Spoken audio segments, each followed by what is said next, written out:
solamente mencionar la palabra Dios y posiblemente siempre hay alguien ofendido. Las personas muchas veces intentan escapar de la conversación u otros ridiculizarnos o bien hablar irónicamente de Él. Dios no es popular.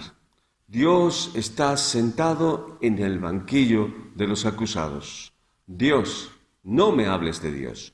Este es el tema del primer vídeo que vamos a ver.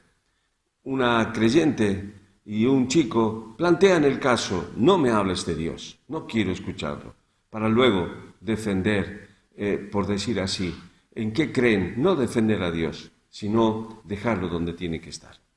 En segundo lugar, vamos a ver un vídeo acerca de la conversación que tiene un alumno y un profesor, y donde se cree que esta conversación la tuvo uno de los grandes científicos del siglo XX, aunque en realidad no se le puede atribuir a él, dado que él se manifestaba agnóstico o ateo. Pero sea o no la experiencia de este gran científico, sea o no él, y sea o no real lo que ha sucedido, de verdad que la forma en que está expuesta nos ayuda a dar razón de la esperanza que hay en nosotros. No somos víctimas, no somos unos pobrecitos, solo queremos exponer la razón de la esperanza, de la fe que tenemos puesta en Dios.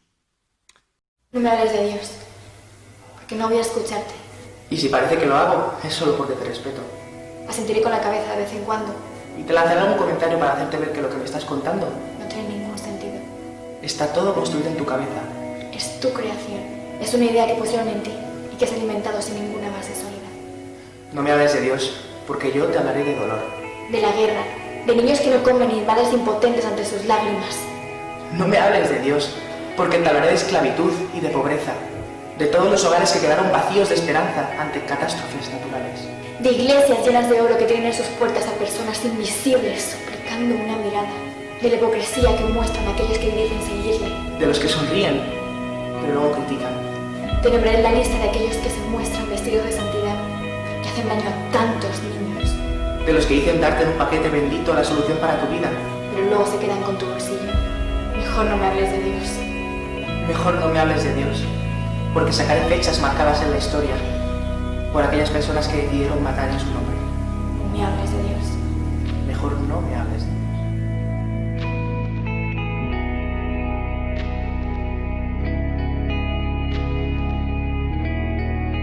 ¿Cómo querer conocer algo que ha provocado tanta opresión, muerte, mentira y tristeza?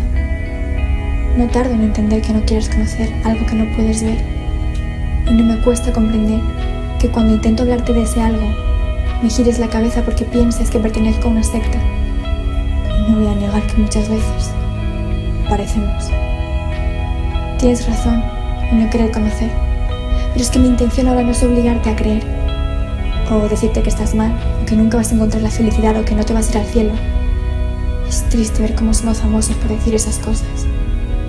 Mi intención no es que creas conmigo, sino que simplemente sepas que lo que te han enseñado desde pequeño no es todo lo que hay.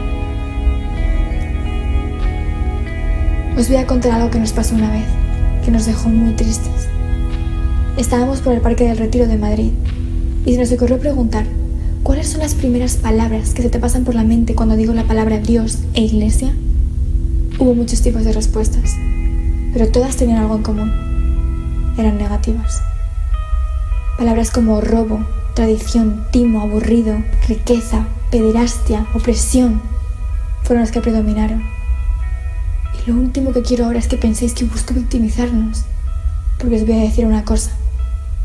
La culpa de esto la tenemos nosotros, muchos de nosotros, por tergiversar las palabras del que llamamos Padre, del que decimos que es nuestro mayor ejemplo, Jesús.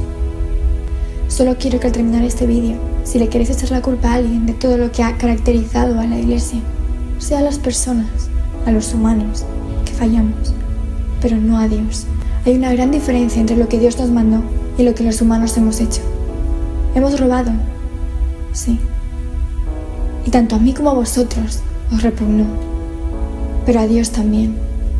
Uno de los 10 mandamientos es no robarás, y también nos dice la Biblia, el que robaba, que no robe más, sino que trabaje y comparta con el necesitado. Dios os hace pensar en la palabra riqueza, pero Jesús vino al mundo de la forma más humilde posible. Y en su juventud, dice la Biblia, que no tenía ni dónde apoyar la cabeza por decisión propia. Y también nos dice la Biblia, el que se afana por ser rico se enreda en tentaciones y trampas y en un sinfín de engañosos e insensatos deseos que los hunden en la ruina. Ojo, no nos está diciendo que no seamos ricos, sino que no tengamos el deseo intenso de serlo. También nos dice, absténganse de toda avaricia. La vida de una persona no depende de la abundancia de sus bienes. Sabiendo esto, me entristece ver cómo hemos conseguido que las personas nos relacionen con riqueza. Yo te hablo de Dios y lo primero que pasa por tu mente es opresión. Pero si investigas un poco de la vida de Jesús, viéndolo también como un personaje histórico, que lo fue, te das cuenta que lo que más hizo énfasis fue en el amor, en el perdón de los unos con los otros. Cuando el pueblo estaba dispuesto a apedrear a una mujer adúltera, Jesús dijo, el que esté libre de errores, de pecado, que tire la primera piedra. Y nadie pudo hacerlo. Y ahora imagina solo por un segundo que Jesús era el Hijo de Dios. Al ser Hijo de Dios, entonces no tenía ningún pecado. Él podía haber tirado esa piedra, pero no lo hizo. Por amor. Tú me hablas de opresión y yo te hablo de amor, de lo que Jesús dijo, amad a los otros como a vosotros mismos. Jesús nunca obligó a nadie a seguirlo. Yo te hablo de Dios y tú me hablas de pederastia. Pero Jesús amaba a los niños y nos mandó a amarlos, y no se hace tal daño a quien amas.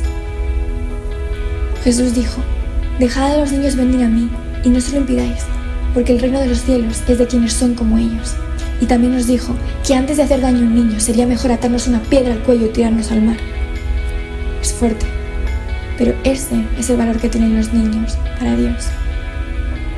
Yo te hablo de Dios, tú me hablas de iglesia, pero Dios no es la iglesia.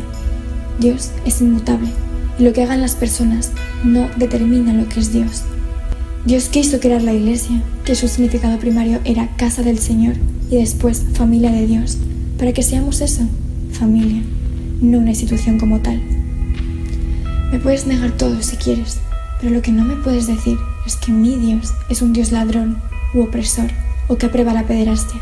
Si le quieres echar la culpa a alguien de todo lo que ha caracterizado a la iglesia, que sea a las personas, a los humanos como yo, que fallamos, pero no a Dios.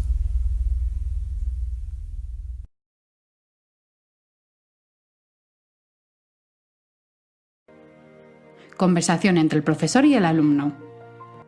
Esta historia sucedió hace tiempo y trata sobre una conversación que tuvieron un profesor de filosofía y su alumno sobre la existencia de Dios. «¿Eres cristiano, cierto?», dijo el profesor. «Sí, lo soy», respondió el alumno. «¿Crees en Dios?». «Claro», respondió el estudiante. «¿Es Dios bueno?», preguntó el profesor. «Sí, lo es», afirmó el alumno. «¿Es poderoso? ¿Puede hacer lo que quiera?». «Claro que sí», dijo el alumno. «¿Y tú? ¿Eres bueno?». «La Biblia dice que soy malo», afirmó el estudiante. «¿La Biblia? Déjame plantearte algo», agregó el profesor. «Si hubiera alguien enfermo aquí y pudieras curarlo, ¿lo harías o al menos lo intentarías?». «Por supuesto», respondió. «Entonces, eres bueno», afirmó el profesor. «Yo no diría eso». «¿Por qué?», preguntó el profesor. «La mayoría de nosotros lo haríamos, pero Dios no lo hace». El profesor continuó diciendo: «Mi hermano era cristiano y murió de cáncer, aunque le rogó a Dios que lo ayudara. ¿Por qué Dios es bueno?». ¿Puedes responder a eso? No puedes, pero no te preocupes. Comencemos de nuevo. ¿Es Dios bueno? Sí, dijo el estudiante, alto, pero inseguro. ¿Es bueno Satanás? No, respondió el alumno. ¿De dónde viene Satanás?, preguntó el profesor. De Dios, dijo el alumno. Exacto, dijo el profesor. Fue Dios quien lo hizo. ¿Hay males en este mundo? Sí. El mal está en todas partes, y Dios mismo lo creó. ¿Acaso no fue Él quien creó todas las cosas? Por lo tanto, si nos basamos en el principio que dice que nuestras acciones nos definen, entonces Dios es malo. El mundo está lleno de enfermedades, odio, muertes, egoísmo y muchas cosas, ¿no? Sí, respondió el estudiante. ¿Quién las creó entonces? Ataca a otro estudiante. El estudiante se quedó sin palabras y decidió no decir nada. Ahora el profesor se giró hacia otro estudiante y preguntó: ¿Crees en Jesús? El estudiante respondió: claro que sí. Según la ciencia, tenemos 5 sentidos para identificar y observar el mundo que nos rodea. ¿Has visto a Jesús?, preguntó el profesor. No, nunca. ¿Lo has escuchado, sentido u olido?, preguntó el profesor. ¿Has tenido algún contacto con él? No, profesor. Aún así, crees en él, pero según las leyes de la física y las pruebas, la ciencia concluye que Dios no existe. ¿Qué opinas de eso? Nada, profesor. Solo tengo fe. La fe. Ahí es donde está el problema de la ciencia y la religión. No hay pruebas de que Dios exista, solo fe. Su alumno contraataca. Discúlpeme, profesor, interrumpió el primer estudiante con el que hablaba. ¿Existe el frío y el calor? Por supuesto, dijo el profesor. No, profesor, el frío no existe.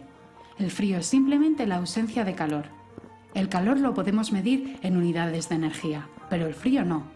De modo que el frío no es lo opuesto al calor, simplemente es su ausencia. Otra pregunta, profesor. ¿Existe la oscuridad? Claro que existe la oscuridad, si no, ¿qué sería de la noche? Está en un error nuevamente, profesor. La oscuridad es simplemente la ausencia de luz. La luz la podemos medir y aumentar su intensidad. Sin embargo, la oscuridad no se mide ni la podemos hacer más oscura. ¿A dónde quieres llegar?, preguntó el profesor. Su teoría trabaja sobre la premisa de la dualidad, dijo el alumno. Usted cree que la muerte es lo opuesto de la vida, cuando no lo es.